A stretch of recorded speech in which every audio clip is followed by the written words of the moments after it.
America's news organizations did not spend much time reporting on the most recent Gallup poll that looks at how the public feels about them. Well, that's understandable. After all, not many folks want to dwell on the fact that most of the world does not trust them. At least that's what Gallup says about the state of the American journalism profession today. The survey determined 6 out of 10 Americans, that's 60% for those keeping score at home, have little or no trust in the media to do their jobs fully, accurately, and fairly. But this is nothing new. Gallup has seen a steady decline in trust going back to 2001, the first year of the George W. Bush administration. Coincidence? Republicans and independents are the most wary of journalists, 74% of Republicans and 69% of independents. About 58% of Democrats had a fair amount or a great deal of trust. But that's nothing to crow about. What would it mean if only 58% of your customers trusted your work? And how long would you stay in business? Or how long would your boss keep you around? Well, I do not have enough time, space, or energy to go into what has happened to the profession I started in 40 years ago, but I can offer an example of how we have devolved from reporting the news to creating it, and at times becoming active participants in the story. An example of this aired on an Austin, Texas network affiliate that I will not name to keep them from further embarrassment and ridicule. A 73-year-old homeowner had tied a metal folding chair and flag to a tree in his front yard. Well, this set the hair on fire of a local liberal blogger who implied strongly that the man was a racist and that his act was a thinly disguised symbol of lynching President Obama. It apparently also raised the hackles of the management of said TV newsroom because the folks there ran a big expose during their early afternoon newscast.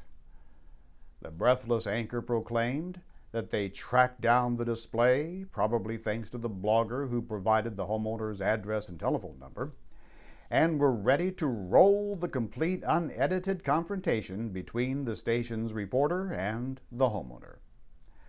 Hide the chickens and shoo away Grandma, because this was not going to be pretty.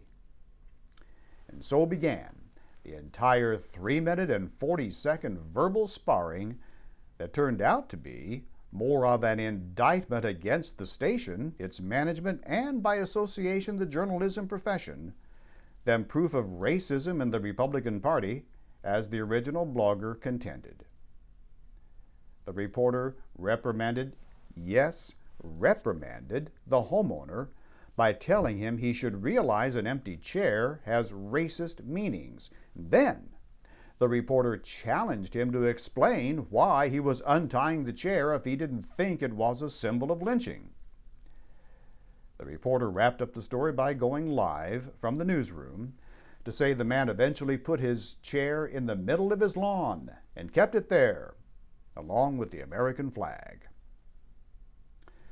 Now, what she and the wide-eyed anchors did not report was that the man broke no law, that police did not arrest him, that the state filed no charges, and that he did not violate the covenants of his homeowners association.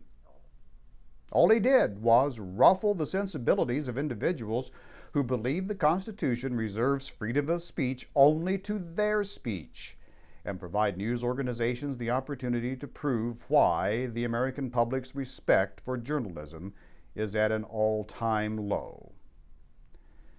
Now, back when I was a teacher, I used to tell my students early in the semester that they should always take their profession seriously and never put themselves above their profession.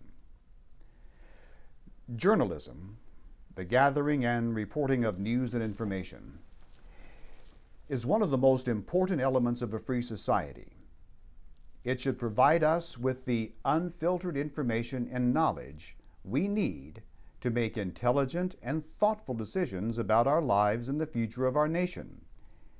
It should not feed the irrational behavior found on the fringes of society or politics, or in our newsrooms. I'm John David Powell.